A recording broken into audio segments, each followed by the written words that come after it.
Olá, estamos em mais um episódio do Debate Brasil, que é um podcast da Unipol, em parceria com o Instituto Recife, aqui no estúdio da Hubify.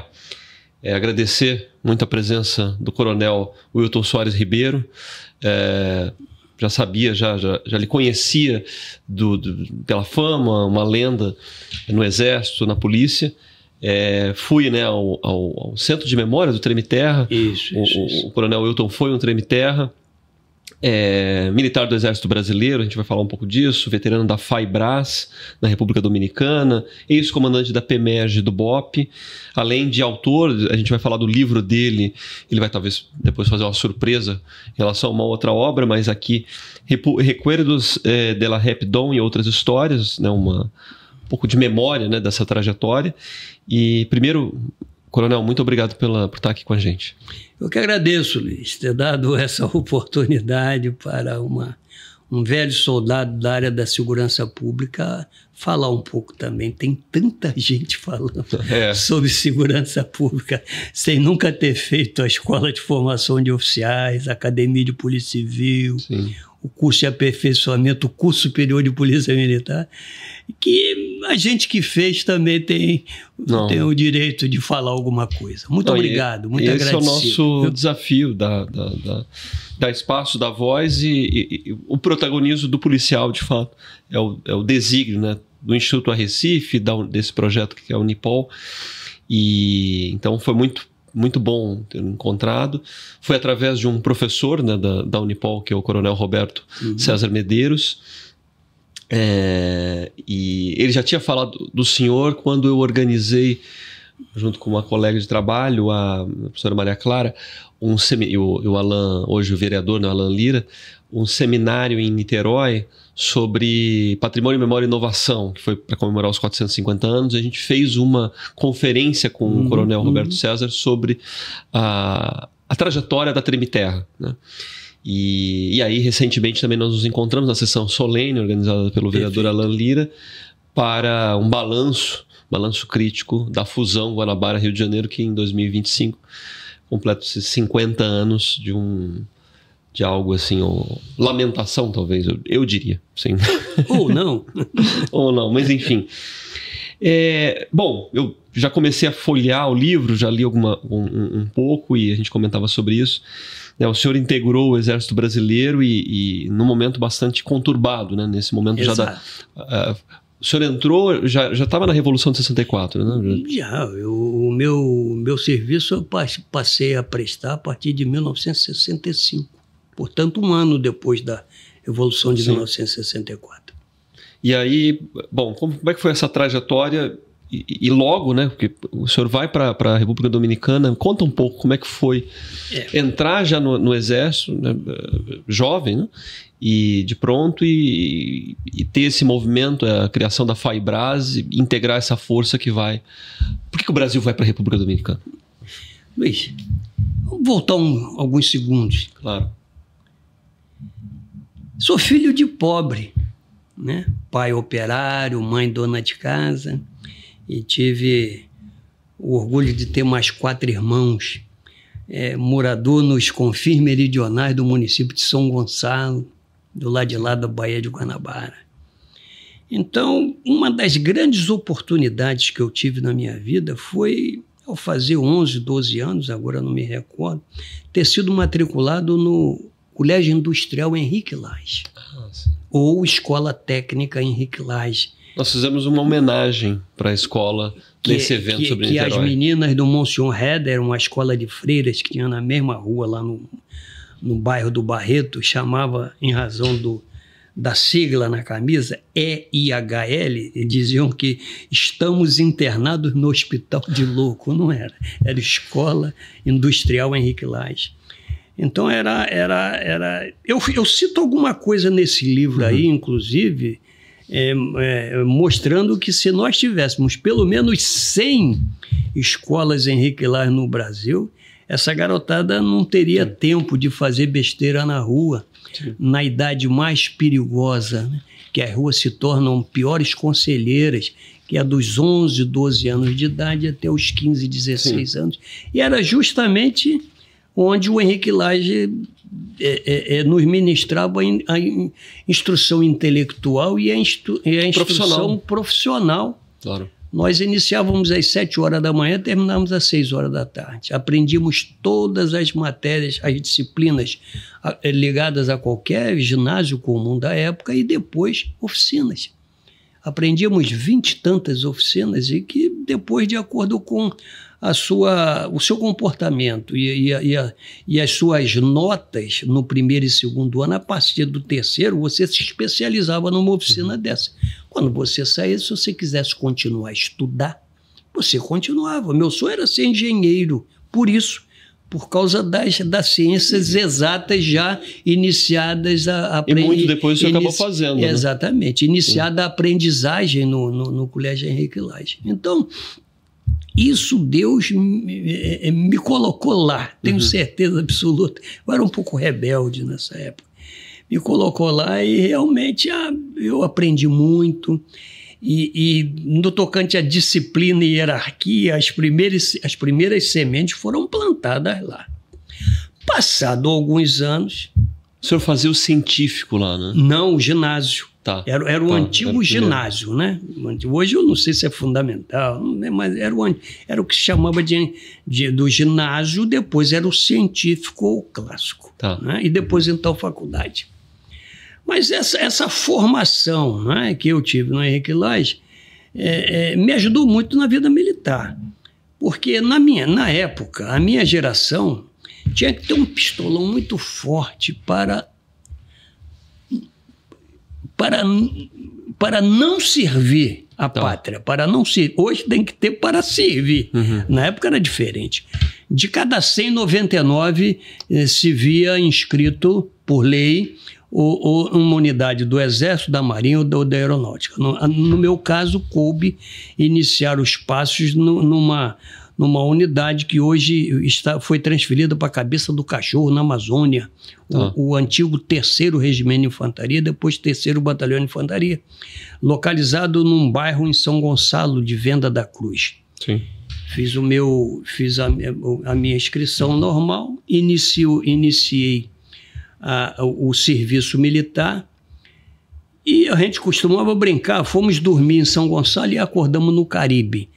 Por quê? Como é? De repente começa a surgir na voz rouca dos pátios do rancho, na voz rouca das salas de aula, que haveria uma chance mas ninguém acreditou naquilo.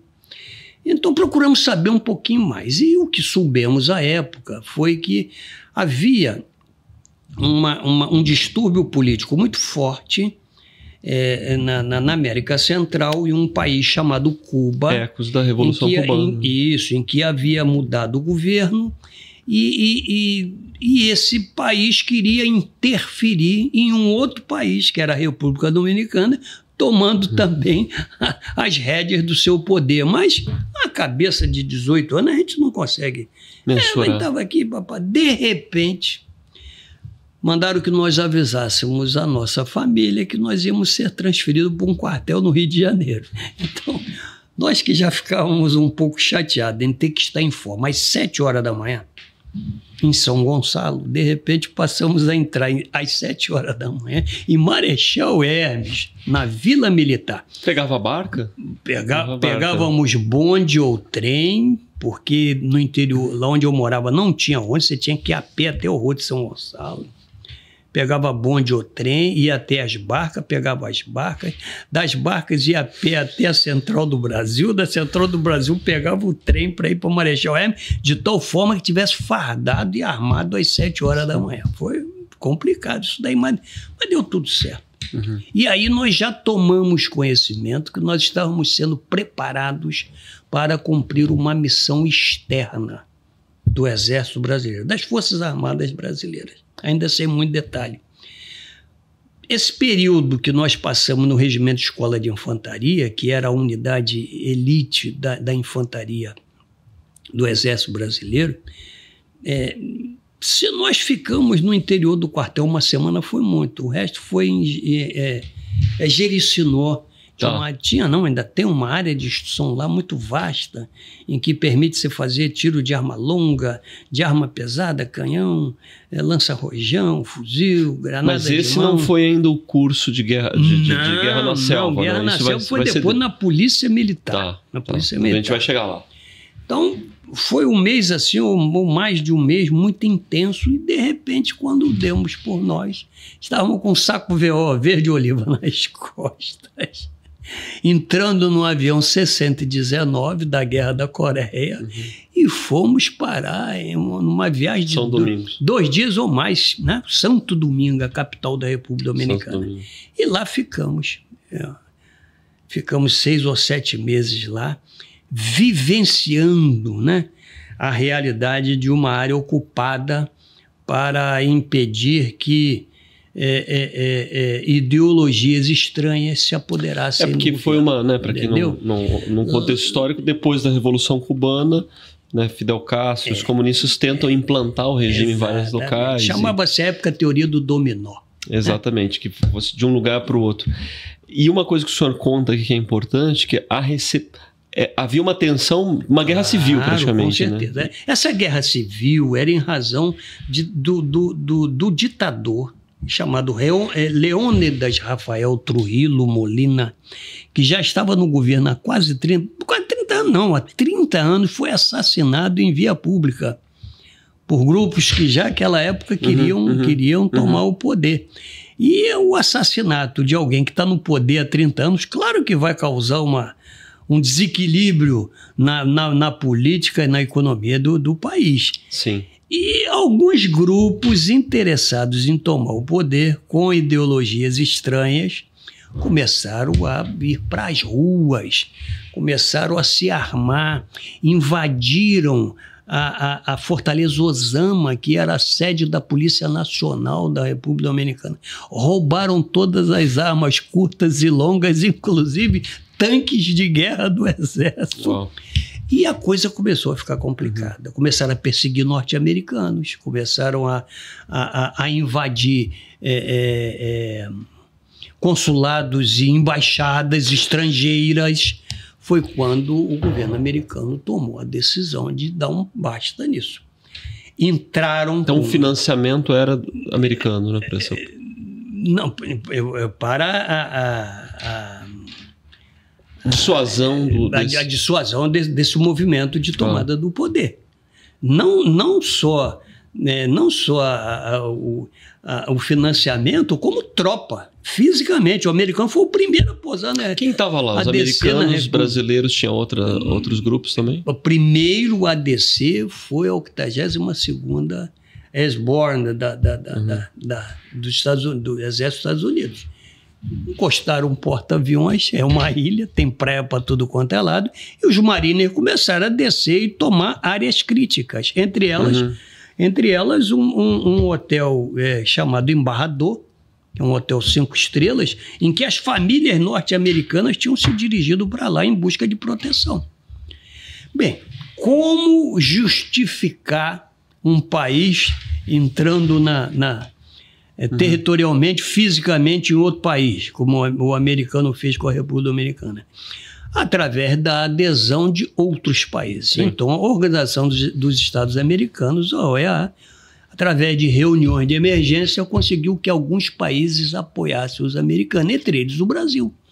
Então, foram tropas do Brasil, o americano já estava lá e depois reforçou, tropa do Brasil, do Paraguai, da Costa Rica, se eu não me engano, da Nicarágua, enfim, e outros países recusaram. Aí formaram denominada uma Força Interamericana de Paz, FIP, Força Interamericana de Paz, na qual o Brasil organicamente passou a fazer parte através do seu destacamento da Força Armada Interamericana Brasileira, o FAI-Bras, que era um batalhão brasileiro e um batalhão do Exército Americano e uma companhia dos fuzileiros navais da Marinha de Guerra. Então, a junção desse efetivo... O senhor lembra o contingente? Quantos foram? O contingente do batalhão brasileiro era entre 800 e 900 homens, porque numa situação de guerra, todos os claros têm que ser cobertos, têm que ser preenchidos. Então, isso dá entre 800 e 900 homens. E a Companhia Fuzileiro Naval, entre 100 e 150 homens. Esse era o efetivo brasileiro. Entendi. Agora, o senhor comenta, logo na primeira nota do livro, fui procurar uma reportagem da revista Realidade, à época, né, de abril de 66, e conta-se ali que a recepção da população não foi boa. A pior possível. Isso aconteceu porque os comunistas tinham persuadido a população local? Não só persuadido, como ocupado muitas áreas de comunicação social. Rádio, por sede de rádio, de televisão no início, Guaratita, da República Dominicana, no início. E aquilo era comunicação social na cabeça das pessoas 24 horas por dia. Formaram um grupo chamados coletivos, chamados comandos, que era como se fosse um pelotão, era como se fosse um grupo dos 11 ou dos 20 ou dos 30, distribuídos geograficamente em determinados locais, com lideranças, não sei se com disciplina, mas com Ou seja, eles estavam organizados para tomar o poder. Estavam organizados para tomar o poder. E mudou um pouco ao longo do tempo que a FAI-Brás ficou lá? Mudou muito. No início, o americano era o principal combatido, tanto fisicamente, através de ataques de sniper. Havia muita ação de sniper e homens-rãs, que saíam da água e cortavam o pescoço de sentinelas americanas. Aquilo aconteceu algumas vezes. E quando os brasileiros chegaram, e o brasileiro e os outros países também, as fardas eram parecidas, era todo mundo de verde praticamente, mas o que era gorrom yankee passou a ser gorrom brasileiro. Gorrom brasileiro, a gente ouvia aquilo ali, pedra, entendeu? Saco plástico cheio d'água, cheio de excremento, e aquilo ali ficava. Com o passar do tempo, acredito que com o jeito urbano, o jeito do brasileiro de fazer amizade, aquilo foi cessando. Pelo menos o meu contingente não sentia mais. Primeiro sentiu muito, o nosso passou a sentir menos. Acredito que o terceiro já não tenha. Quando entenderam qual era o objetivo, e o objetivo era entregar de volta o poder político e econômico para o povo dominicano, que foi o que foi feito. Primeiro contingente, ações de guerra. Segundo contingente, preservação da ordem, que foi o meu. Terceiro contingente, mobilizar as instituições para que houvesse eleições livres e, a partir daí... Estabilidade. Isso funcionou. Eu talvez tenha sido uma das missões mais vitoriosas, mais bem-sucedidas das Forças Armadas Brasileiras, em relação à operação de paz. Porque o Haiti é complicado, né? E aí o senhor fica... A história da intervenção no Haiti... Porque é o país vizinho, né? É país vizinho, é uma ilha espanhola. É dividida em dois. Uma é a República Dominicana, o outro é o Haiti. E como foi determinante isso historicamente, porque há um contraste hoje muito grande, né? Por mais que a República Dominicana seja um país pobre também, mas a diferença em relação ao Haiti é muito grande. Eu vou contar isso. Em termos de... O senhor voltou lá depois? Voltei. Eu pude ver isso com meus próprios olhos. Eu sempre tive vontade de retornar. Mas quando tinha um dinheirinho, não tinha tempo. Quando tinha tempo, o dinheiro tinha acabado. Quando eu me inativei, quando eu passei para a inatividade na Polícia Militar, que hoje tem o romântico título de veterano, quando eu virei veterano da Polícia Militar, eu peguei minha esposa e fomos para lá para visitar a República Dominicana. Tivemos em muitos locais onde eu estive. É um lugar turístico maravilhoso. Bati fotos de quando eu tinha 18 anos e quando eu tinha 60. Enfim, foi muito gratificante. E tive a oportunidade de ir, inclusive, em locais que à época eu não pude, porque a linha de frente não permitia, que o outro lado era ocupado pelo que a gente chamava de rebeldes. Os rebeldes ainda existiam, estavam armados, estavam com barricadas montadas, e agora não, agora o país está em paz. Entendeu? E pude ver com meus próprios olhos que realmente valeu a pena e é um senhor país para se visitar. E isso, eu imagino que essa trajetória deve ter marcado muito a carreira, né? Como militar, como policial. Com certeza. Quando eu retornei, missão cumprida. Que ano? Ainda em 66? Antes de 66. Nós fomos em 65, voltamos em 66. Mas é interessante eu falar em Vietnã. Sim. Porque o senhor pesquisou recentemente que quase... Exatamente. O que a FAI-Brás quase foi para o Vietnã. Quase foi para o Vietnã. Muitos anos após o meu retorno, aquela mania de ler tudo, aquela mania de pesquisar, de ficar alerta, de repente alguma coisa passou pela minha mão com respeito a 1965, ida Brasil mandar tropa para o Vietnã. Não, isso é impossível. Nós fomos para a República. Eu comecei e encontrei recortes de jornais da época, revistas da época, documentos diplomáticos da época, em que comprovam que o presidente Castelo Branco foi muito pressionado pelo presidente Lyndon Johnson e pelo embaixador Lincoln Gordon, americano, para que o Brasil mandasse tropa não para a República Dominicana, para o Vietnã, para reforçar a entrada do americano lá em 1965. Ainda bem que não, talvez não. E aí, isso, com esse material reunido, um dos capítulos do livro é justamente esse. Quase fomos parar no delta do Mekong. Sim. É verdade. Existe comprovação documental, entendeu? Realmente a respeito dessa situação que nós vivemos. Incrível. E, bom, então a esse volta, continuou por quanto tempo no Exército? Esse retorno, eu já vim com alguma marca, entendeu? O vírus, a picada do militarismo, eu acho que já estava no meu sangue. Sim.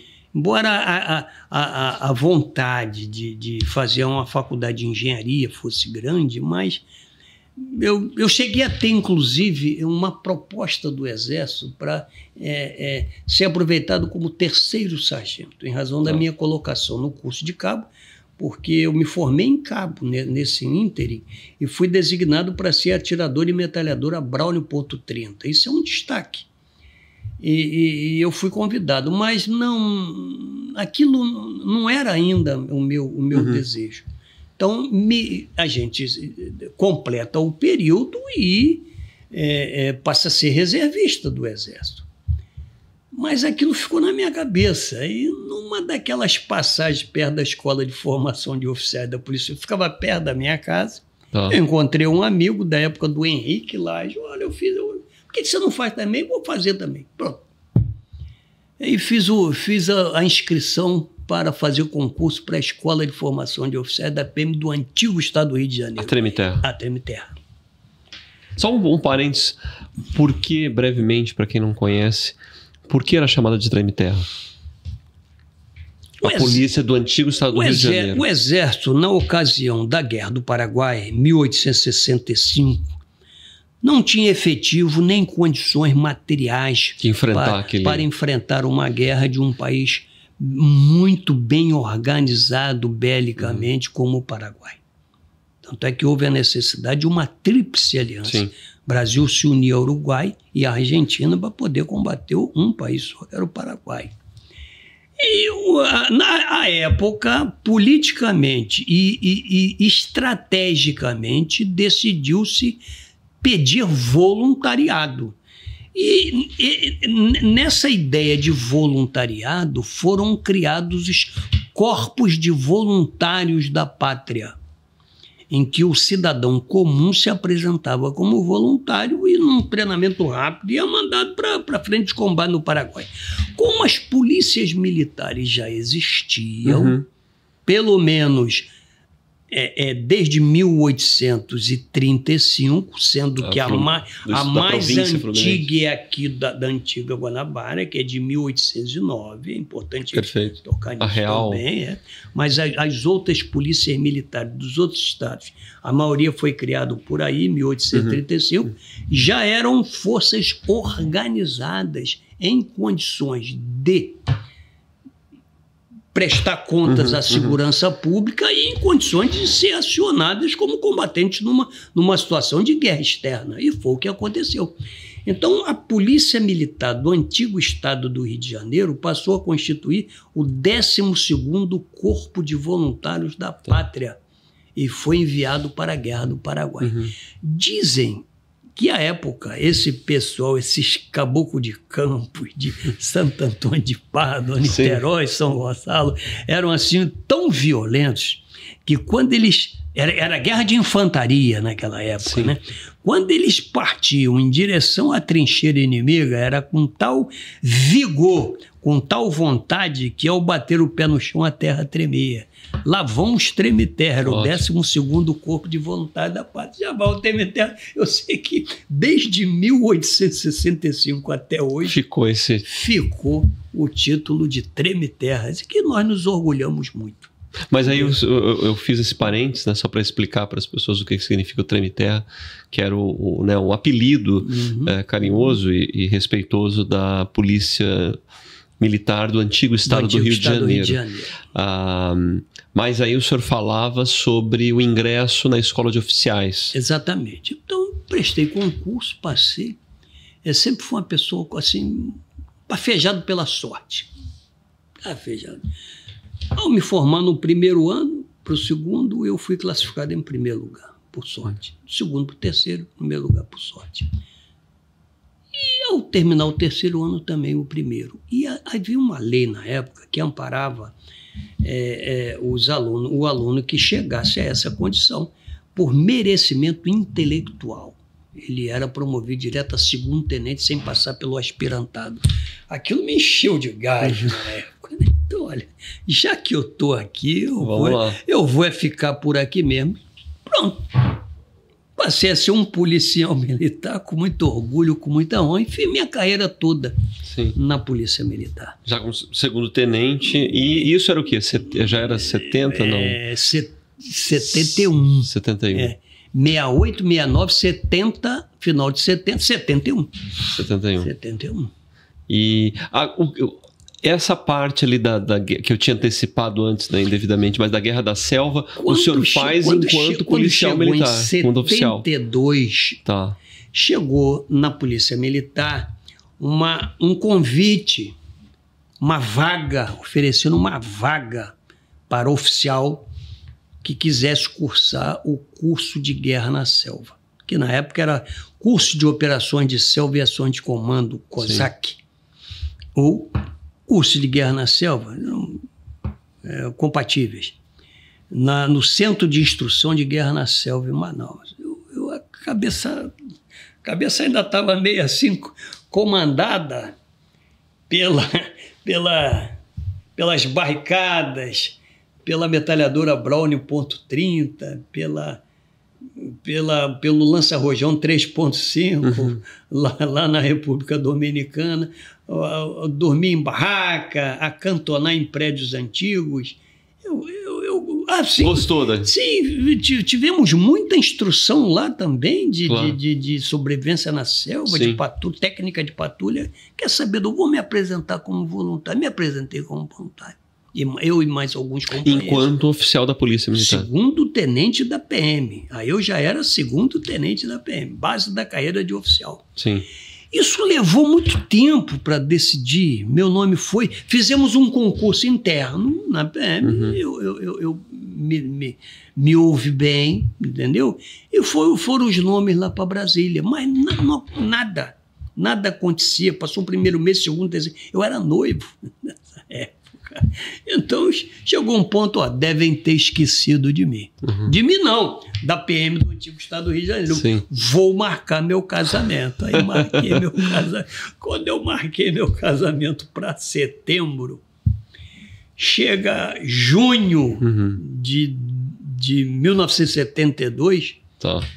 Chama o Tenente Wilton aí. Padre, ó, você está embarcando amanhã. Assim mesmo, você vem aqui na diretoria de ensino pegar sua passagem, você está embarcando amanhã para Manaus para fazer o curso de guerra. Quanto tempo durava?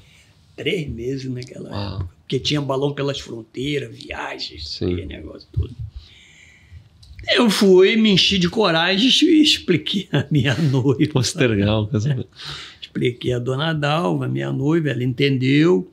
E eu constituí um amigo meu, à época Tenente Lucídio, aspirante Lucídio, como meu procurador só para as proclamas do cartório.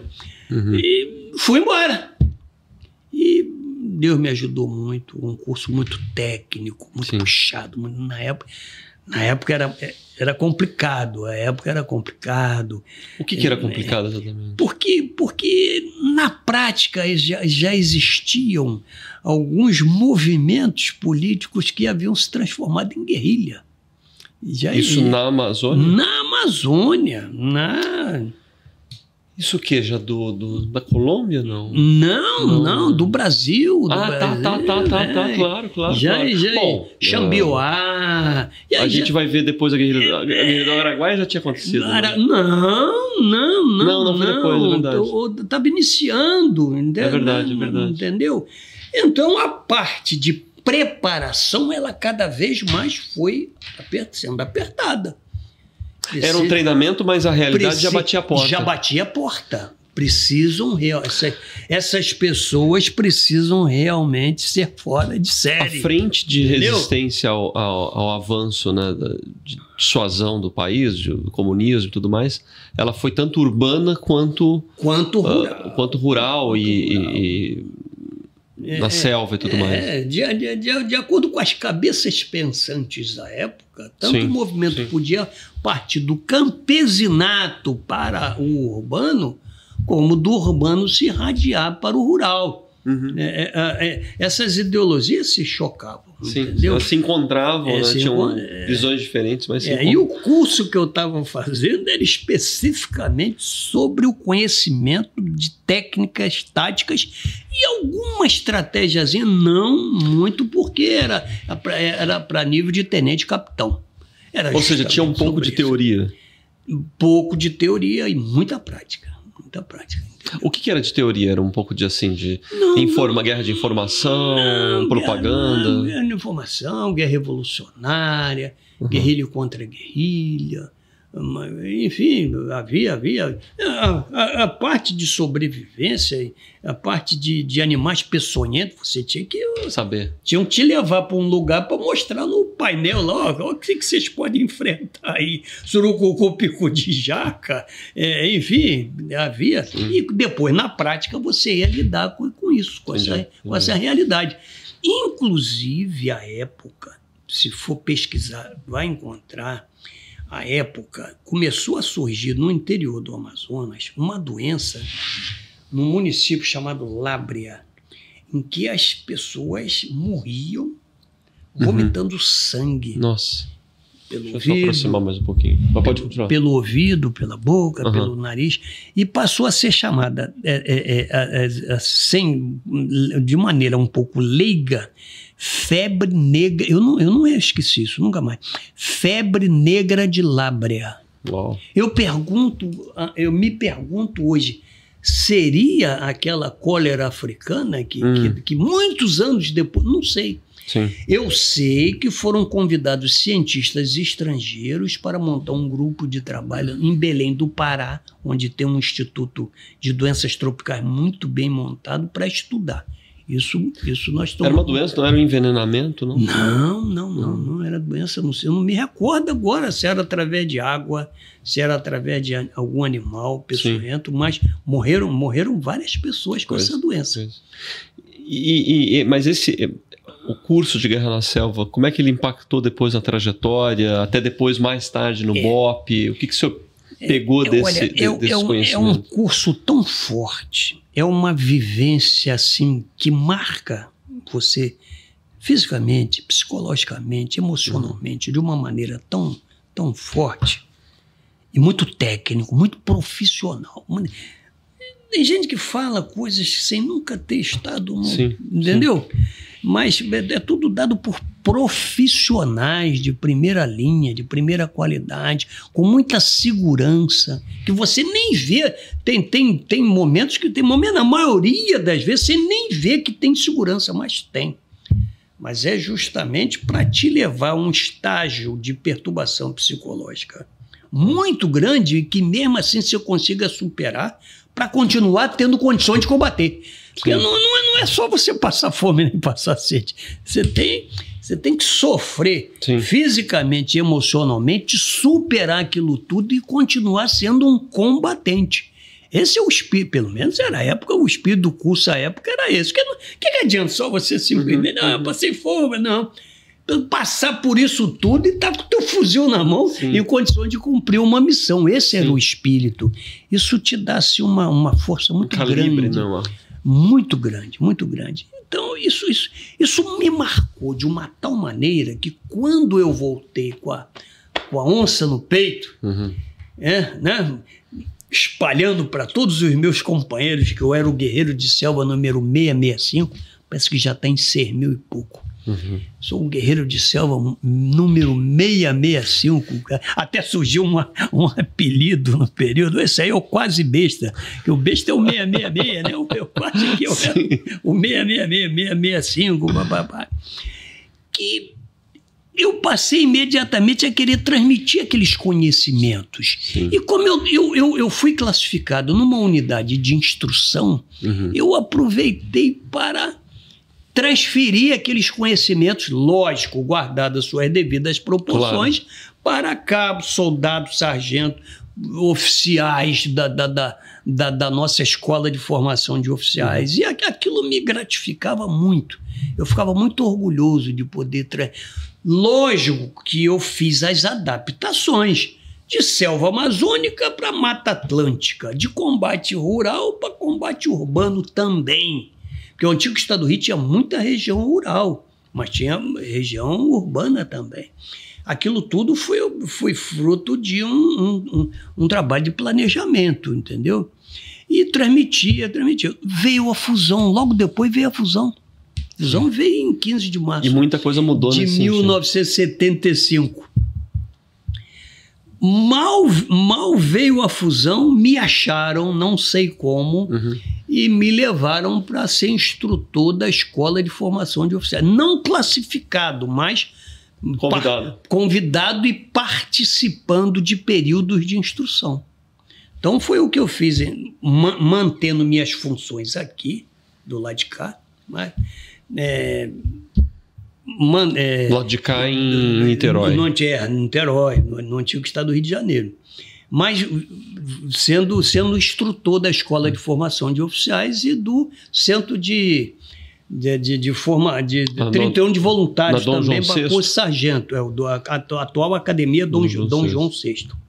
Até que em 78, porque eu fui achado aqui por um profissional de primeira linha, chamado à época Capitão Amêndola, Paulo César Amêndola, hoje Coronel Amêndola. Também uma lenda importante para o BOP. Ele que me convidou para ser instrutor da Escola de Formação de Oficiais. Quando chegou 2 anos e meio depois, 3 anos, vamos arredondar para 3 anos, ele coloca em prática um sonho que ele já tinha há muitos anos, que era a formação de um grupo de operações especiais na PM, na nova PM, na Polícia Militar do Estado do Rio de Janeiro. E um dos convidados fui eu. Então ele reuniu um grupo de oficiais, tenentes e sargentos, em que cada um tinha o seu campo de conhecimento.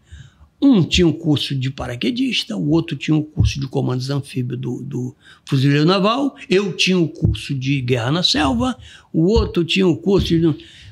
juntou aquele grupo e nos mandou escrever a respeito da criação desse núcleo. E aí eu passei a ficar lá de vez, do lado de lá.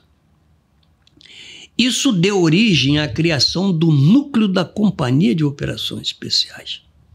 Não havia ainda o nome BOP. Não, o BOP foi na década de 90. Originário desse pequeno grupo. O núcleo de uma companhia com 20 e tantos homens. Entendeu? Só que, para nós estarmos em condições de operar, porque a polícia militar é uma coisa muito séria. A polícia militar, os seus homens não podem parecer. Eles têm que ser. Tem determinadas instituições que o sujeito pode parecer. A PM não. É real, né? É real. É real. Ou é ele no duro. Ou ele é ou ele morre. Não tem esse negócio de parecer. Então nós tínhamos que criar grupos que eram no COI. Aí foi quando o Amêndola teve a ideia de criar o primeiro curso de operações especiais, o primeiro COESP, em que eu fui instrutor de sobrevivência na selva e técnica de patrulha urbana e rural. Certo. Do primeiro, do segundo e do terceiro. Os homens formados, tenentes e sargentos, é que deram origem aos famosos caveiras, que hoje, caveira. Isso foi o quê? 78, final de 70. 78, esse curso começou em 78, terminou em 79. A gente não sabia como terminar, era o primeiro. Nós fizemos uma operação chamada Norte Fluminense, que ela começou na divisa com Minas Gerais, foi terminar em Itaperuna, 20 dias depois. Foi o patrulhão de término de curso. Sim. Tudo levado muito a sério, muito a sério. E vocês com essa experiência do Exército, exatamente, né? Exatamente. O Coronel Amêndola também, né? Também, o Amêndola tem o curso, se eu não me engano, de paraquedista, não sei se ele tem um Comanf. O Bichão, o saudoso Bichão tinha, não sei se o Amêndola tem, mas eu acho que tem também. Enfim, esses conhecimentos especializados que permitiram a forja de conhecimento dos hoje chamados caveiras. Bom, o NUCOI, então, forma 15 aqui, forma 8 ali, forma 18 aqui, permitiu com que, a partir de um determinado tempo, ele passasse a ser eminentemente operacional. Sim. E aí, realmente, a coisa começou a dar frutos, né? Bem, do núcleo se transformou numa companhia, que é uma departamentalização de batalhão. Isso foi ao longo dos anos 80. Ao longo dos anos 80. Recebeu a dádiva de um dia se tornar independente, aí virou a companhia com comando independente, ação administrativa e operacional independente, companhia independente de operações especiais, e na década de 90, já com mais de 200 homens, criou-se o Batalhão de Operações Policiais Especiais. Então, no COI, COI, CIOI e BOP. Nada brotou do nada. Sim, nada, uma evolução. Nada surgiu de embuste. Sim, coisa muito séria, entendeu? Muito profissionalizada, muito profissionalizada e profissionalizante. E hoje é uma unidade que não precisa mostrar que veio, porque o simples fato dela existir já provoca dissuasão em muito criminoso violento. Muitos rapazes tenentes de outros estados vieram cursar o nosso COESP, voltaram para os seus estados e criaram as suas unidades de operações especiais também. Sim. E hoje essa teoria unida à prática, essa doutrina de operações especiais espalhou-se pelo país inteiro. E o senhor foi comandante mais tarde do BOP? Eu me liguei. Já era BOP quando o senhor comandou? Eu me liguei diretamente até capitão, depois fui tocar a minha vida e voltei como tenente-coronel, aí para comandar o BOP, Batalhão de Operações Policiais, já como tenente-coronel. Deu um orgulho muito grande. E aí o senhor trouxe algumas inovações. Com certeza. E depois, como comandante-geral, Deus me permitiu a construir, criar, por deferência e ideia, porque a ideia foi do governador Garotinho à época, o Palácio da Caveira. Mas a construção foi feita pela PM. Sim. O Palácio da Caveira ali em Laranjeiras, porque o BOP não tinha sede. Não, e aquilo ali é uma coisa importantíssima. O BOP não tinha sede, ele ficava em outras... Onde é que ficava? Batalhões. Centralizado? Ele surgiu em Marechal Hermes, no Cefap, Uhum. lá onde hoje é onde é o Centro de Formação de Praças. Depois ele ficou um períodozinho ali na ESFO, mas porque foi enxotado do Cefap. Depois veio para Benfica, onde era a sede do 22º Batalhão, do 16º Batalhão, ali em Benfica. A gente chamava de ponto zero, tinha delegacia de polícia, tinha o NUCOI, tinha o 16º Batalhão em Benfica mesmo. Sim. E depois foi para o Batalhão de Choque, Tá. Aqui em Salvador de Sá. E aí foi quando o Coronel Wilton, por inspiração, né, do governador Garotinho, criou a sede, o Palácio da Caveira. Então foi nesse momento, né, no início dos anos... Foi início dos anos 2000 isso? 2000, ele foi iniciado em junho ou julho de 2000 e concluído em dezembro de 2000. Uhum. Aí... O miolo já existia, né? Uhum. Um diz que seria hotel, outro diz que seria um cassino, mas ficou abandonado há muitos anos. O governo conseguiu comprar, né? E entregou a responsabilidade para a PM para construir. E nesse momento o senhor estava como comandante? Comandante-geral da Polícia. Geral da Polícia. Militar. E aí eu perguntava dessas inovações. Então, as inovações no BOP, que é o GAN e o Caveirão, vieram nesse momento. Presta atenção. São ferramentas de trabalho independentes do BOP. Certo. Tá? Eu vou até... Embora ficaram... o senhor vai mostrar a surpresa ali em relação a isso. Né? Eu vou mostrar uma surpresa para você. Isso aqui... É sobre o início da vida militar do Coronel Wilton. Depois uma passagem pelo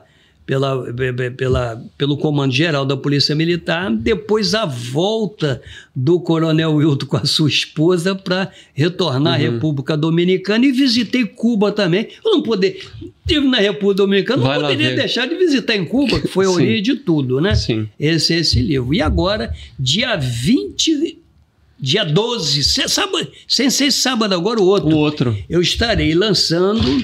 Olha... A história do Caveirão e do GAN.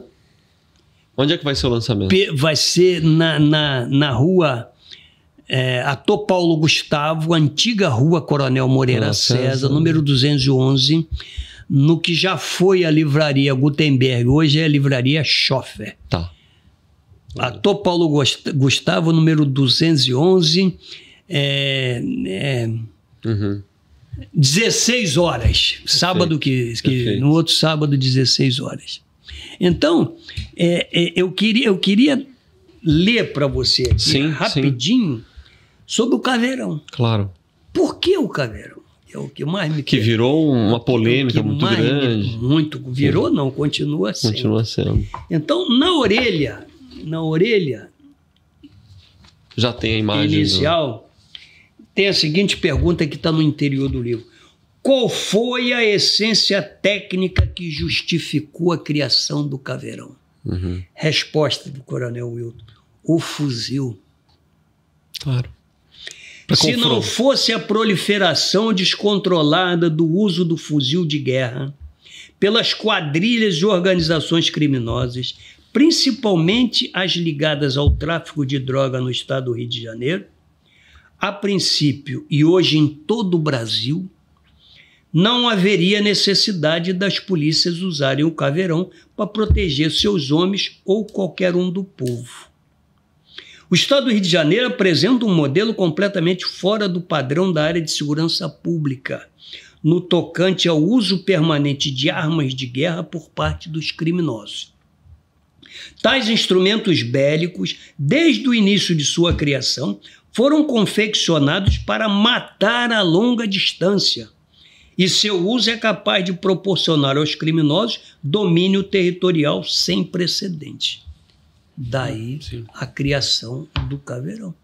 Não, a crise de segurança que a gente tem provoca, né, certas novidades. Por exemplo, o secretário de Segurança, o secretário Vitor, comenta que parece que só o Rio de Janeiro tem um destacamento para conter as barricadas. Com certeza. Não, coisa assim, extremamente anormal, porque uma polícia tem que ter um grupamento, enfim. Não é. Como também essa evolução técnica para responder uma realidade absurda. Não é estrutura de segurança pública, isso é estrutura de guerra. E vou lhe dizer mais, nem mais de guerra irregular. Sim. Barricada é estrutura de guerra convencional. E é o que está no território. E é o que tomada de território, manutenção. Tomada e manutenção de território. Entendeu? Então essa é a realidade do Rio de Janeiro. É o que a gente sempre falou. Se os criminosos do estado do Rio de Janeiro porque as pessoas evitam tocar em determinados assuntos. Sim. Mas não. Tabu. O policial tem que tocar. Tem que tocar. A ferida é ali, ele tem que meter o dedo. Não adianta ele ficar fazendo gracinha em torno da ferida. Tem que tocar.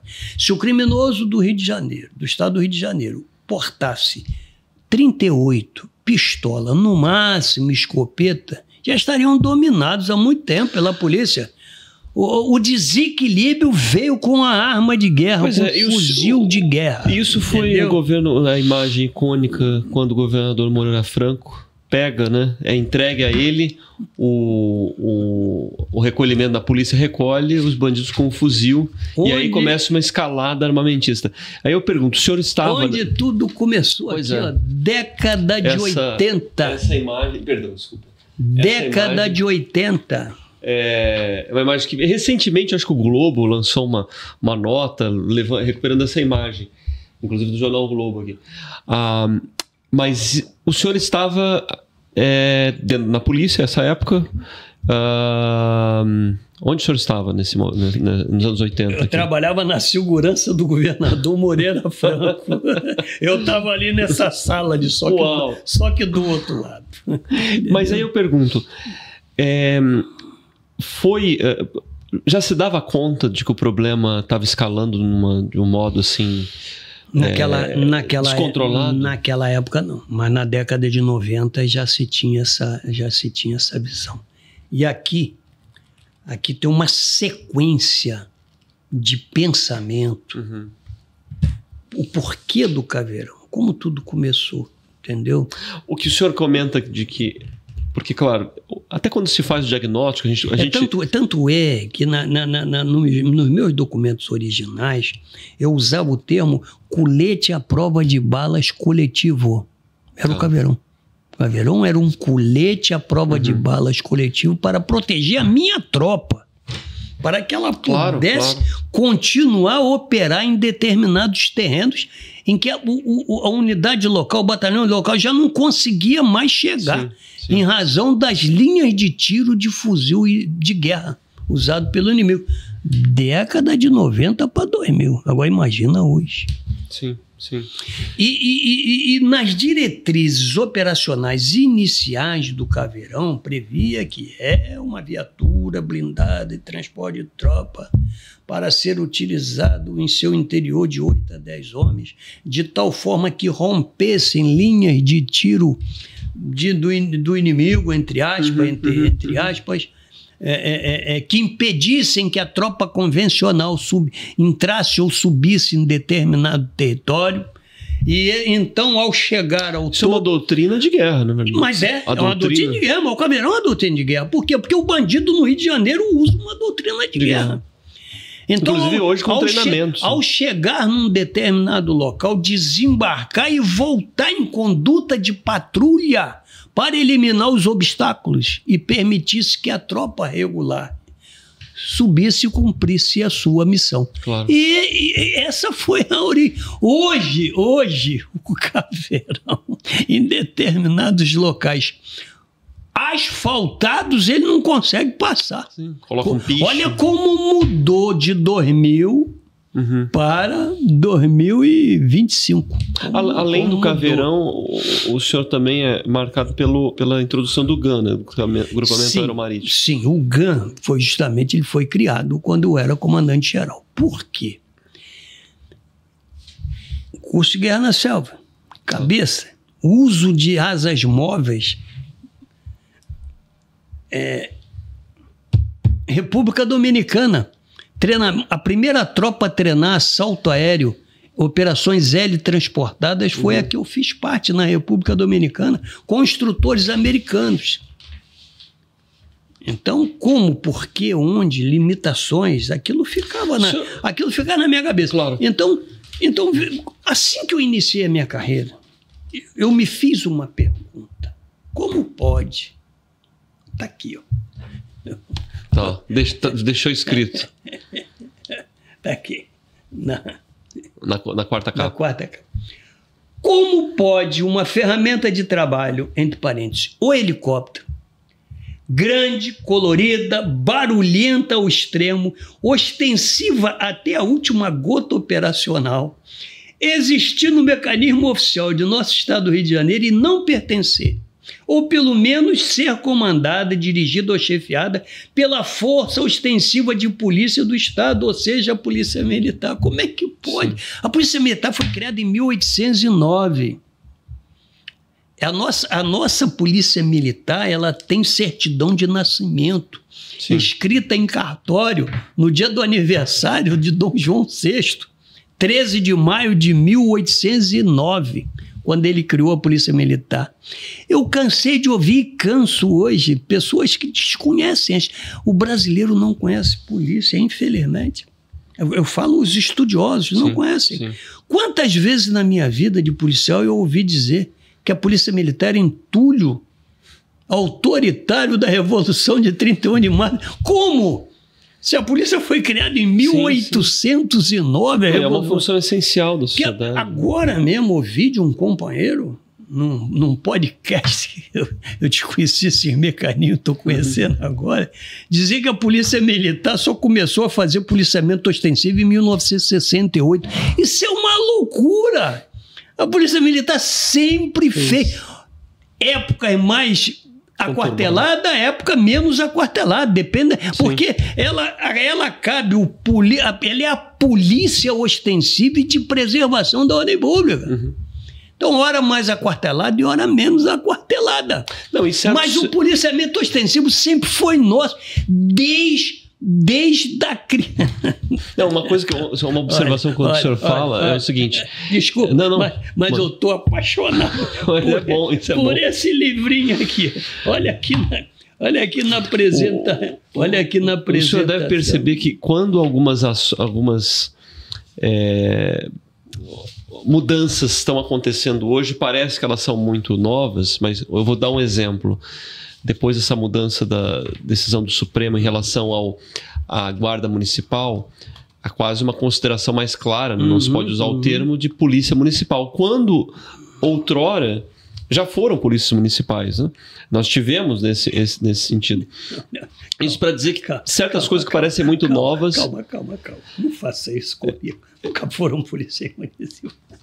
Em alguns municípios tinha essa consideração. Em alguns rincões do estado do Rio de Janeiro, por características geográficas especiais, como, por exemplo, aqui, que era... Uma cidade-estado, praticamente. Uma cidade-estado. Antes já tinha sido município neutro. Ninguém sabia nem o que fazer com isso. Chamou de município neutro.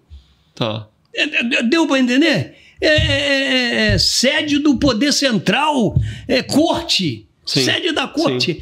Era o que? Era um estado. Aí foi quando, em 1831, se eu não me engano, alguém criou o corpo do municipal permanente.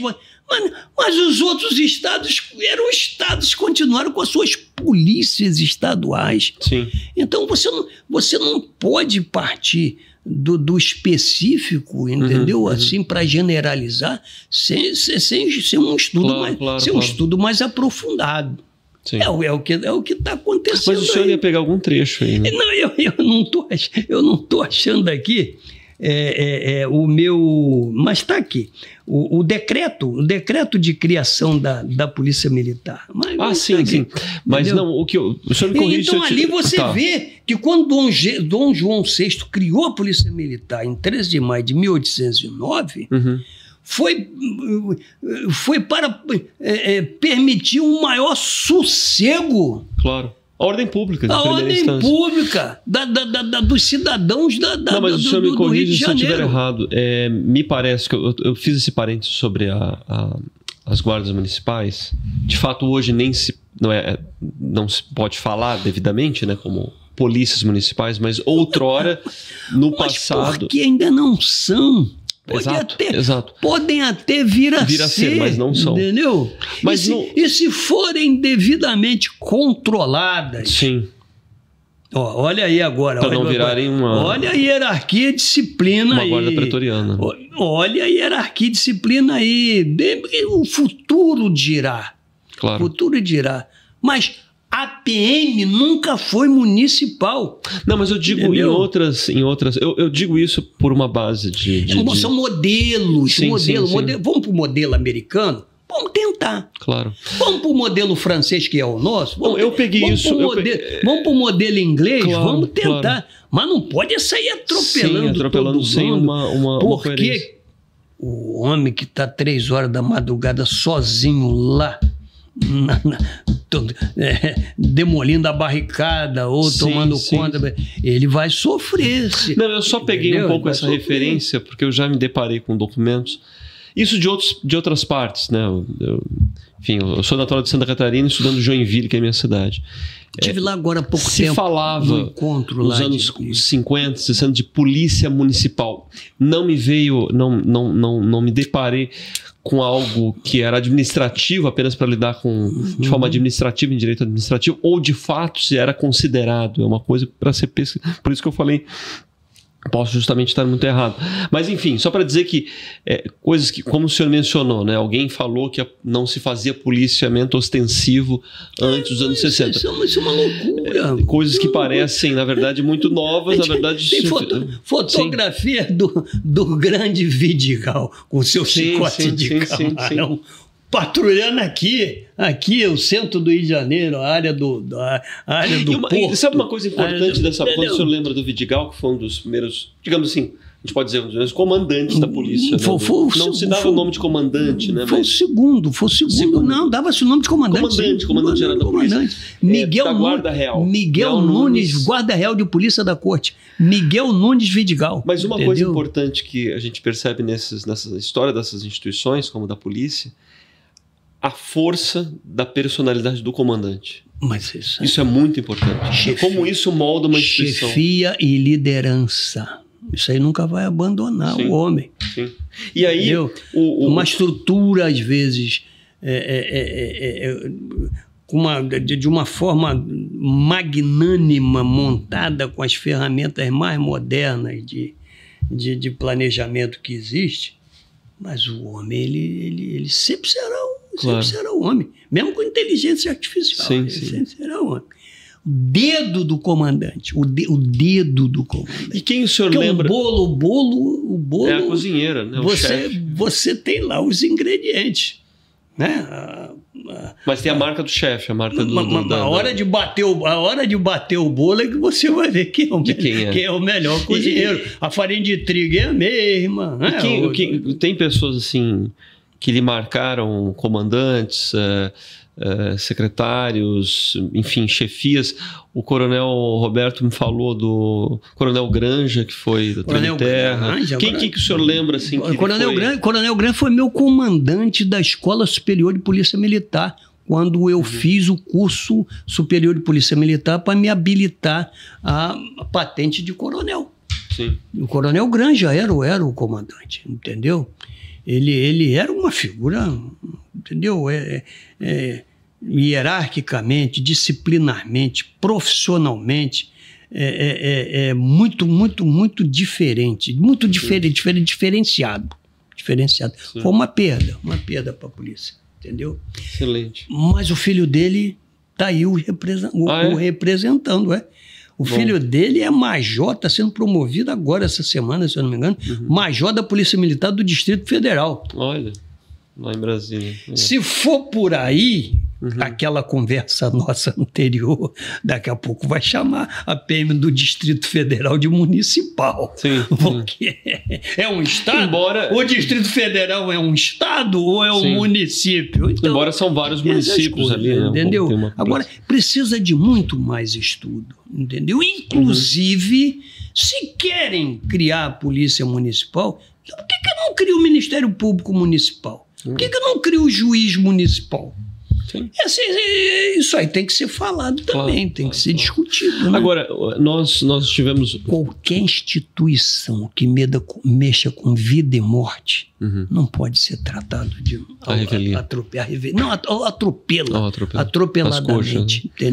Isso aí, atropeladamente. Entendeu? Uma coisa que aconteceu atropeladamente na história foi a fusão, que ela foi de uma hora para outra, uma circunstância política, uma decisão tão atropelada que, na verdade, foi num fim de semana. O Célio Borja conta que escreveu a minuta da fusão em uma noite, em 4 laudas. É possível. Ele lembra essas memórias, enfim.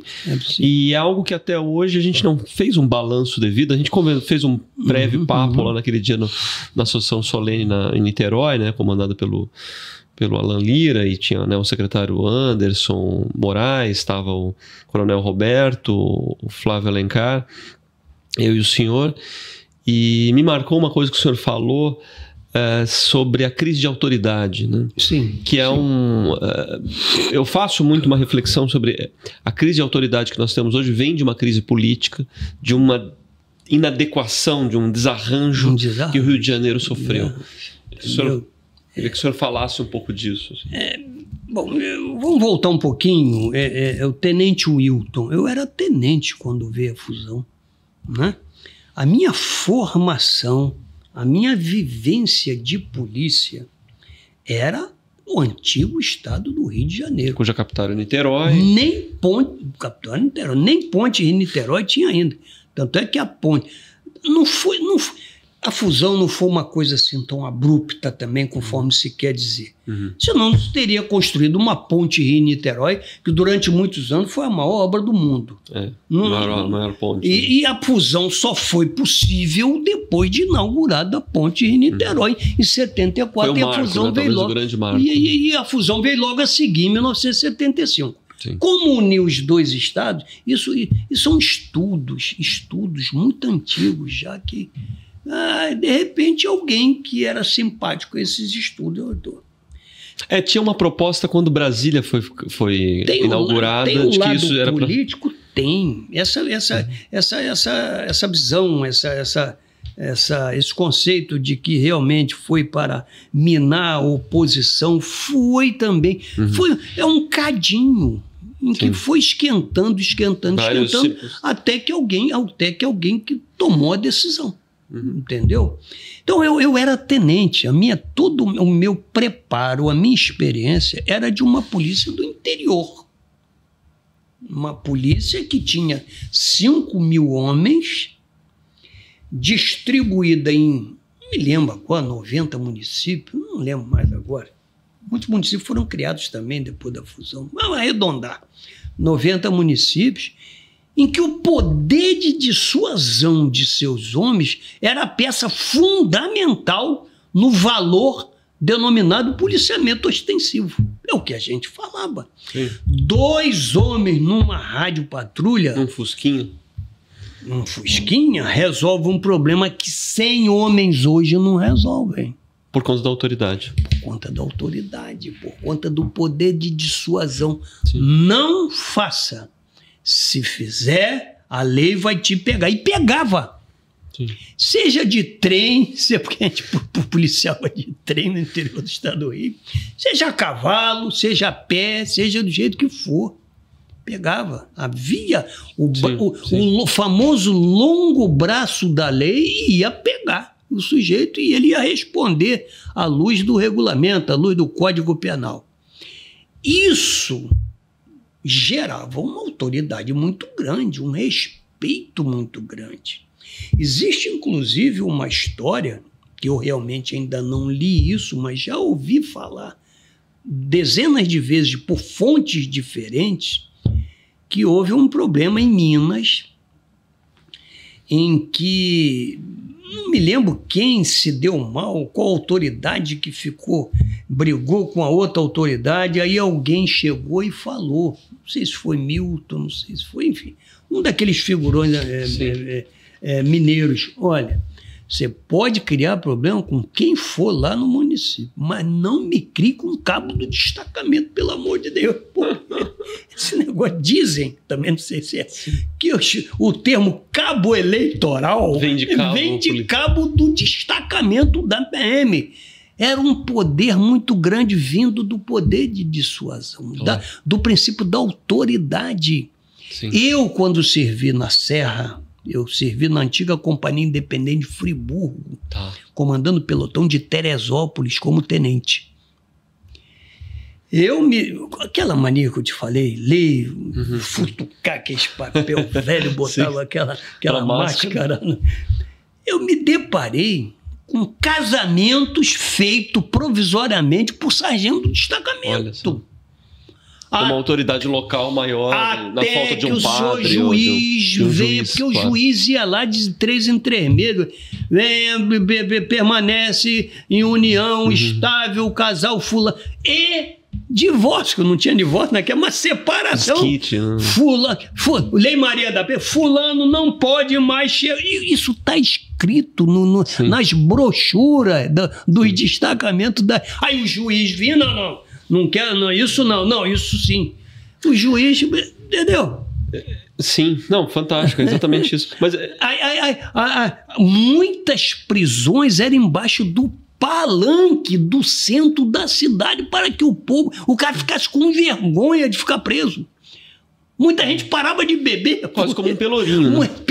Muita gente parava de beber porque o cabo saía do destacamento e ia lá, metia ele era cela mesmo. Embaixo, e todo mundo passava e via o sujeito lá dentro. Aí ele ficava com vergonha. Então, o somatório da perda, não tô querendo que volte, não. Mas eu ia perguntar, o somatório da perda disso tudo vai gerando uma crise de autoridade. Eu vou perguntar. Não, a questão é justamente essa.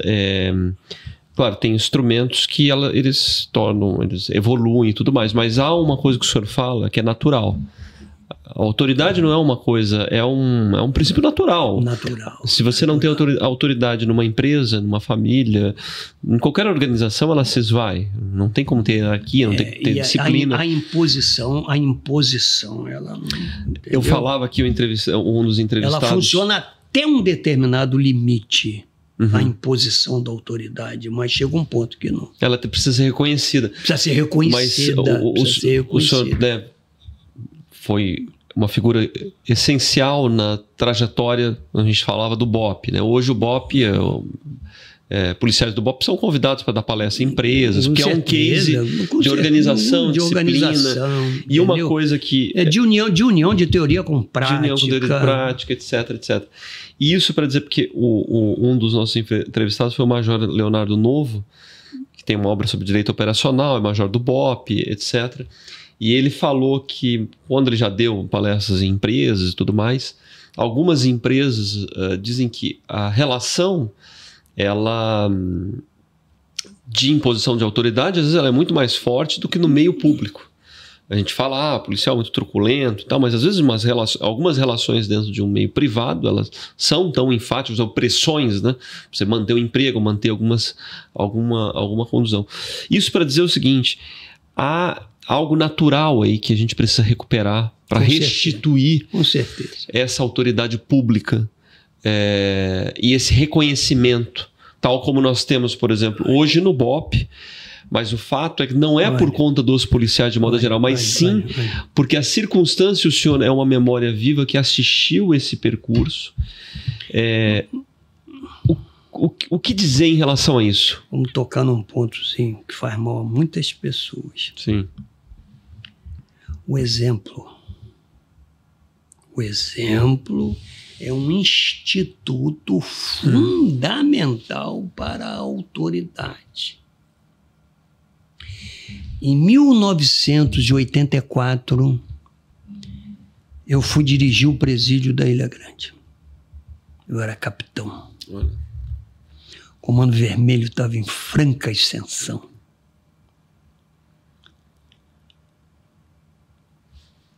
E já alguns presos com a mentalidade mais evoluída, de vez em quando falavam. Porque eu atendia os presos. Eu morava praticamente dentro da cadeia. Claro. Entendeu? Senão, Até porque tinha que ficar lá. Se faltava... Quanto tempo que ficava lá? Eu cheguei a ficar 2 meses sem vir no continente. Uau. Entendeu? Porque é aquilo que você falou, a liderança. Se falta tudo material, você tem que compor com alguma coisa. Você tem que substituir com alguma coisa. Como é que você vai substituir? Com o que você vai substituir? Com a mensagem, ó, tô sofrendo igual a vocês. Calma, calma. Tô passando sede, fome, doença, da mesma maneira que vocês estão passando. E tô aqui de pé. Tô aqui tocando minha missão. Tô aqui tocando minha missão institucional. Isso é forte. Isso é exemplo. Sim. Então, eu ouvi da boca, não foi uma vez nem 2, não. Capitão, o senhor está acompanhando aí o que está assim? Uhum. Olha que naquela época não tinha telefone, não tinha rádio. O tempo da comunicação era outro. Né? Era outro. A única comunicação que tinha no presídio da Ilha Grande, e chamavam de segurança máxima, hein? O único, chamavam. Uhum. Era o que a gente chama de pica-pau, o telégrafo sem fio, SOS. Entendeu? Porque não tinha cabo telefônico, né? Não tinha nada, não tinha luz, rapaz. O confere era feito com lanterna. Quando acabava a pilha, era uma desgraça. Eu chamava o jipe da companhia da PM para ficar em frente ao corpo da guarda para contar os presos. E o continente chamando aquilo de segurança máxima. Não tinha luz. Quem levou a luz elétrica do Abraão para a Vila dos Rios, onde ficava, né? Que agora era Cândido Mendes. Instituto Penal Cândido Mendes, foi o capitão Wilton. Olha só. Vem cá, já que o senhor falou... Então, não, mas só para ir respondendo um exemplo. Só está acompanhando o que está acontecendo em Brasília, eu tomava até um susto. Pô, eu que sou, eu não sei que sou diretor. Fulano está roubando não sei o quê. Olha que loucura. Sim. Fulano foi preso pelo Ministério Público, que estava desviando dinheiro público não sei aonde. E a gente aqui? Como é que é? Olha o que é o exemplo na cabeça dessa turma. Então, como é complicado isso. A vida militar é a mesma coisa. Aliás, qualquer... O superior precisa dar esse exemplo. Tem que essa vivência comum. Tem que dar o exemplo. Tem que dar. Sem o exemplo, entendeu? Sim. É aquela frase antiquíssima que a gente conhece. A palavra convence, mas o exemplo arrasta. Isso é verdade na prática. Isso não é para inglês ver, não é cursinho de... A palavra convence e o exemplo arrasta. O exemplo arrasta. Não é cursinho de autoajuda, não. Quando você vê na prática, isso principalmente numa corporação como a nossa. Homens fardados e armados, entendeu? Correndo risco de vida 24 horas por dia. E como é que é? Você não vai lá na frente de combate? Você não bota o pé no alto do morro? Então, isso é complicado. Claro. Agora, o senhor falou dessa trajetória, né, do Instituto Penal Cândido Mendes, na Ilha Grande. Existe toda uma discussão se essa relação que houve, né, dos anos 70 dos anos 80 entre criminosos políticos e criminosos das falanges, já que vieram criminosos comuns, digamos assim, foi o embrião para o Comando Vermelho, ou se isso foi... Assim, houve de fato um aprendizado comum de um ensinando o outro, ou foi por acaso... Houve de fato, isso é real, está documentado. Isso não é conversa, sim. Isso não é conversa para boi dormir. A lei de segurança nacional punia os criminosos ideológicos, não é isso? Chegou um momento em que o assalto a banco estava incomodando de uma tal maneira o poder que determinados crimes passaram a ser jurisdicionados, passaram a ser controlados pela Lei de Segurança Nacional também. Sim. Então, primeiro foram os presos políticos para Ilha Grande, porque o princípio do isolamento, ele é válido durante um período, não é eterno. Gostaria de falar um pouquinho sobre uma tese que fica na minha cabeça aí sobre a multiplicação das facções no Brasil inteiro. Sim. Que não era antes era só o Rio de Janeiro. Em Janeiro é onde tudo começa, depois passa para São Paulo. Depois. Mas então, mandaram para Ilha Grande. Distância territorial. Não, como eu falei, não é porque era presídio de segurança máxima, não tinha nada de segurança máxima lá. Eu vivi 2 anos lá, eu vi. Quem botou um muro de 0,5 metro para 4 metros de altura foi o capitão Wilton. Quem construiu passarelas para que as guaritas se comunicassem foi o capitão Wilton, que tinha guarita, que ele chamava de paliteiro, mas que não tinha comunicação física uma com a outra. O cara subia pelo lado de fora numa escadinha e ficava ali, mas não, entendeu? Sim. Aquilo que a gente vê naquelas prisões americanas, nada. Não tinha luz. Não tinha nada assim, mas tinha um isolamento. O isolamento fez com que os crimes de ideologia, né, fossem separados, os criminosos de ideologia fossem separados lá. E começou o contato com os presos comuns. De repente, a Lei de Segurança Nacional passou a abarcar alguns crimes violentos do assalto a banco. Assalto a banco não é feito por... desculpa usar esse termo, eles chamavam de comédia. Existia esse termo no sistema penitenciário. Assaltante a banco... profissional. É profissional. Ele é violento, ele tem disposição. Lúcio Flávio e sua turma. Ele é corajoso, ele pensa rápido, ele decide rápido. E outros, sequestro. Então, passo... Aí os caras começaram a ir para Ilha Grande também, porque estavam sendo julgados pela Lei de Segurança, Lei de Segurança Nacional. Lá houve a relação. Direta. Não é uma coisa assim, ouvir um pouco falar, direta, um instruir um outro. Convivência direta, física, 24 horas por dia. Pá. De repente... Não sei se foi. Não me lembro Suja agora. Falange. Não me recordo mais. De repente, os presos políticos foram retirados de lá e voltaram para o continente. Mas algum que a gente chamava de cabeção, o sistema chamava de cabeção. Alguns cabeções que foram influenciados por esses presos políticos criaram a Falange Vermelha. E Falange Vermelha para lá, Falange Vermelha para cá. Por quê? Porque dizem... Aí tem uma parte que é meio obscuro isso, que existia a origem do termo.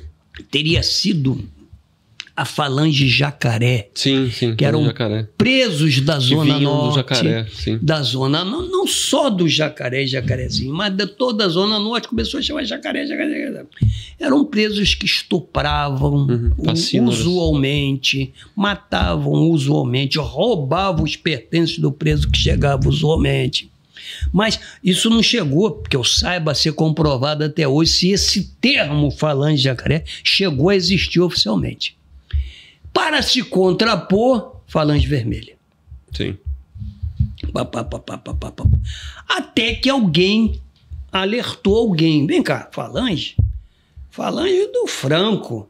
Falange era a direita. Olha que loucura. Falange era a direita na Espanha. Nós não somos direita, nós somos esquerda. Olha que loucura. Comando. Sim. Comando vermelho. Sim. Comando vermelho, esquerda, sangue, pronto. Comando vermelho. Mas só para encerrar. Um belo dia, há um choque entre eles mesmos. Sim, da falange Jacaré com a falange. E aí, quem conseguiu escapar fugiu para a terceira galeria, que o caldeirão do diabo, que era esse o termo, Uhum. tinham 3 andares, o térreo, o segundo e a terceira. Conseguiram, olha, havia embates. Você já viu aqueles filmes dos gladiadores? Sim, sim. Que era nesse nível. Era nesse nível. Alguns pegavam negócio de vinho, barris de vinho, tiravam aquelas peças e dali faziam armaduras. Proteger braço, proteger peito, proteger perna, proteger órgãos sexuais. Não era faca, era espada. Camas de metal, Viravam. aquelas tiras de metal viravam espadas manobradas por 2 mãos. Olha que loucura!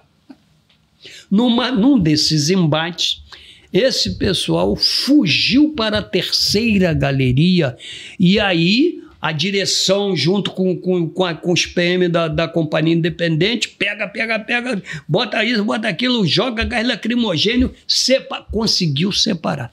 Conseguiu separar, mas aquele, não sei se foi 50, se foi 100, que fugiu para a terceira galeria, nunca mais saiu. Só saía de lá para voltar para o continente. Ficaram ali cumprindo a pena deles ali na terceira galeria, dia, semana e mês. E a direção do presídio não conseguiu fazer. Não. Então, terceira galeria para terceiro comando, sim. foi um passo. Sim. As pessoas ficam buscando... Os nomes têm porquê. As pessoas ficam buscando, às vezes, razões psicológicas. Nada, é a prática do dia a dia. Sim. Comando vermelho, terceiro comando. Sim. E pronto. E aquilo se espalhou para todo o estabelecimento penitenciário, que aí ainda tinha controle, mas depois para todas as comunidades. Porque aí começou a comunicação para fora. Exatamente. Aí algumas subdivisões, terceiro comando vermelho jovem, ADA, e terceiro comando puro, mas aí mais recente. A essência é comando vermelho vindo dos presos políticos. Bom, e esse é um dos maiores dramas nacionais hoje, a força, entendeu? Que isso ganhou. Com certeza. Então, dentro do sistema prisional. Eu coloquei isso na minha cabeça, nunca escrevi sobre isso, mas a minha tese nessa parte é a seguinte: tudo começou no estado do Rio de Janeiro. É fácil ver isso. Pelos jornais, pela revista, pelos livros escritos. Dali foi para São Paulo, depois de Carandiru. Sim. Depois de Carandiru foi criado o PCC. Que tinha lemas muito parecidos com o Comando Vermelho. Tinha o estatuto, tinha tudo. Em 2007, olha como é que é recente. Em 2007, o governo federal tomou o primeiro projeto de sucesso na área de segurança pública, que foi a construção das cadeias federais. Sim. A primeira foi inaugurada em 2007. Então, muito. Tire o líder do mal do seu entorno, do seu raio de ação da sua quadrilha, isole-o, e aí, pelo menos durante um período, vai ficar mais calmo. E foi isso que aconteceu. Só quem foi para as cadeias federais foram as lideranças das facções. Não, e você controlar a comunicação dos mesmos. Isso que é também um outro desafio. Só que eles esqueceram de uma coisa. O modelo penitenciário de controle federal começou de uma forma excelente e ainda é excelente, mas sempre tem algum probleminha. Sempre tem. O que? Os comunicadores intermediários? Contato. Esqueceram que existe advogado, esqueceram que existe o parente, esposas. Esqueceram que existe o guarda que se passa para o lado do mal, esqueceram que muitas famílias passaram a ir morar no entorno das cadeias, em outros estados. Família daqui foram morar lá. Esqueceram que os presos de lá também começaram a cumprir pena nas cadeias federais. Aí as lideranças daqui começaram a...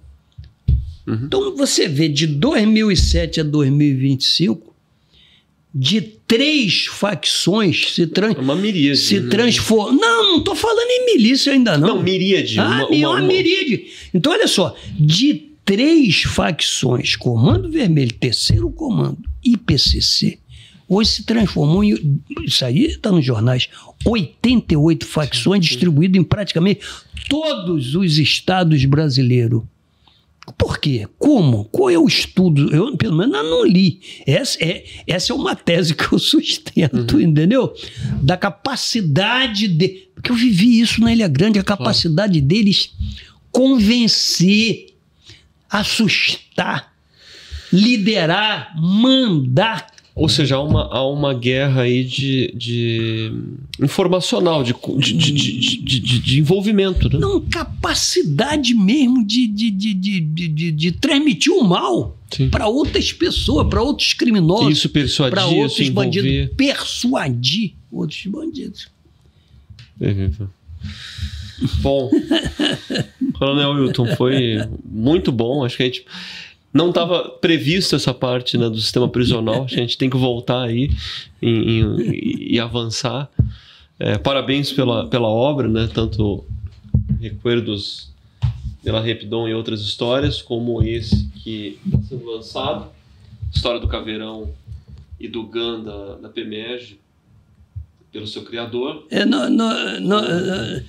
Parabéns. Nós falamos muito pouquinho do GAN, né? Mas depois da Manuri, quem adquiriu o livro vai ler mais sobre o GAN, né? Bom. Então é isso aqui. Como é que pode uma ferramenta de trabalho, né, totalmente ostensiva e a Polícia Militar não tinha nenhuma ingerência sobre isso. De 1809 até 2002. Olha só. 1809, quando a PM foi criada, até 2002, a PM não tinha nenhuma... A PM do Rio de Janeiro. São Paulo já tinha, Minas. A PM do Rio de Janeiro não tinha ingerência nenhuma sobre policiamento de radiopatrulhamento.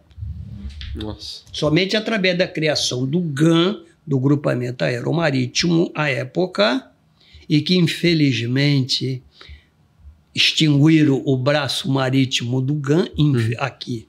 Tá. Existe um desenvolvimentozinho a respeito disso daí.